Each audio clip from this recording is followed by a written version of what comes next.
ప్రజాప్రతినిధులకు, మన ముఖ్య కార్యకర్తలకు, మండల పార్టీ అధ్యక్షులకు, గ్రామ పార్టీ అధ్యక్షులకు, వివిధ స్థాయిల్లో ఉన్నటువంటి బీఆర్ఎస్ కుటుంబ సభ్యులందరికీ అడ్వాన్స్ హ్యాపీ దసరా.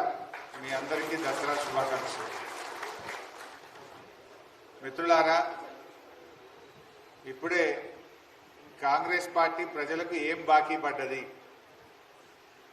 ఒక్కొక్క మహిళకు ఎంత బాకీ పడ్డది, ఒక రైతుకు ఎంత బాకీ పడ్డది, ఒక ఇంటికి ఎంత బాకీ పడ్డదో బాకీ కార్డును మనం విడుదల చేసుకున్నాం. మరి ఎల్లుండి దసరా పండుగ ఉన్నది. అందరూ కూడా మంచిగా ఇళ్లల్లో ఉంటారు కదా. 2 తారీఖు హైదరాబాద్ నుంచి మరి వివిధ ప్రాంతాల్లో పనిచేస్తున్న వాళ్ళందరూ కూడా తిరిగి ఊళ్ళల్లోకి వస్తారు. మరి ఎల్లుండి దసరా పండుగ ఉంది కనుక రేపు ప్రతి ఇంటికి బాకీ కార్డు ముట్టాలి. మీ అందరికి ఇప్పుడు గ్రామాల వారీగా బాకీ కార్డులు అందజేస్తాం. మీ గ్రామ నాయకులు, గ్రామ శాఖ అధ్యక్షుడు, సర్పంచ్, మాజీ ఎంపీటీసీ, ఇతర సీనియర్ నాయకులు అందరూ కలిసి రేపు పొద్దున్నే అందరూ కలిసి నో గ్రూప్స్, అందరూ కలిసి కట్టుగా ప్రతి ఇంటికి పోయి ఆ బాకీ కార్డును అందజేసి కాంగ్రెస్ పార్టీ ఆ ఇంటికి ఎంత బాకీ పడ్డదో ప్రజలకు మీరు వివరించాలి. పక్కా కదా? రేపు అయిపోవాలి. అన్ని ఊర్లలో మండల హెడ్ క్వార్టర్స్ పెద్దగా ఉంటే 2 ఎంపీటీసీలు ఉంటాయి. దాని పరిధిలో ఒక టీము, దీని పరిధిలో ఒక టీం చేసుకోండి. ఈ బాకీ కార్డు ప్రతి ఇంట్లో రేపు ముట్టాలి.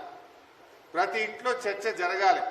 కాంగ్రెస్ మోసాలను, కాంగ్రెస్ దగాను మనం ఎండగట్టాల్సినటువంటి అవసరం ఉంది. కాంగ్రెస్ చేతిలో మోసపోని వర్గమే లేదు. ఎన్ని చెప్పిండ్రు ఆ రోజు? రైతు బంధు ఇప్పుడైతే 10,000, డిసెంబర్ దాటితే 15,000 ఇస్తాము అన్నారు.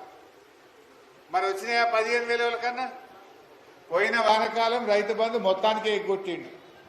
పోయిన యాసంగిలో 3 ఎకరాలకు ఇచ్చిండు, మిగతా వాళ్ళందరికీ ఎగ్గొట్టిండు. ఇప్పుడు పంచాయతీ ఎన్నికలు ఉన్నాయని చెప్పి 12,000 ఇచ్చిండు, మీద 3,000 ఎగ్గొట్టిండా లేదా? అంటే ఇలా ప్రతి రైతుకు కాంగ్రెస్ పార్టీ 75,000 రూపాయలు రైతు బంధు బాకీ పడ్డది. మనం యావరేజ్ ఏంటంటే 4 ఎకరాలు తీసుకుంటే ప్రతి రైతుకు పోయిన వానకాలమి, యాసంగి, ఈ వానకాలంలో కూడా 3,000 ఎగ్గొట్టిండు. అంటే ఒక్కొక్క రైతుకు 75,000 రూపాయలు కాంగ్రెస్ పార్టీ రైతులకు బాకీ పడ్డది. అదేవిధంగా రైతులకు ఆ రోజు ఏం చెప్పిండ్రు? రైతుకి ఇస్తాం, కౌలు రైతుకి ఇస్తాం, ఇద్దరికి ఇస్తాం. ఒకరికిచ్చి ఒకరికి ఎగ్గొట్టుడు మాకు తెలియదు. మాకు అట్లాంటి పద్ధతి లేదు. రైతుకే ఇస్తాం 15,000, కౌలు రైతుకు కూడా 15,000 ఇస్తా అన్నాడు. ఒక్క రూపాయన్న కౌలు రైతుకి ఇచ్చిండ్రా? మీకు ఆ వీడియోలు కూడా పంపుతా.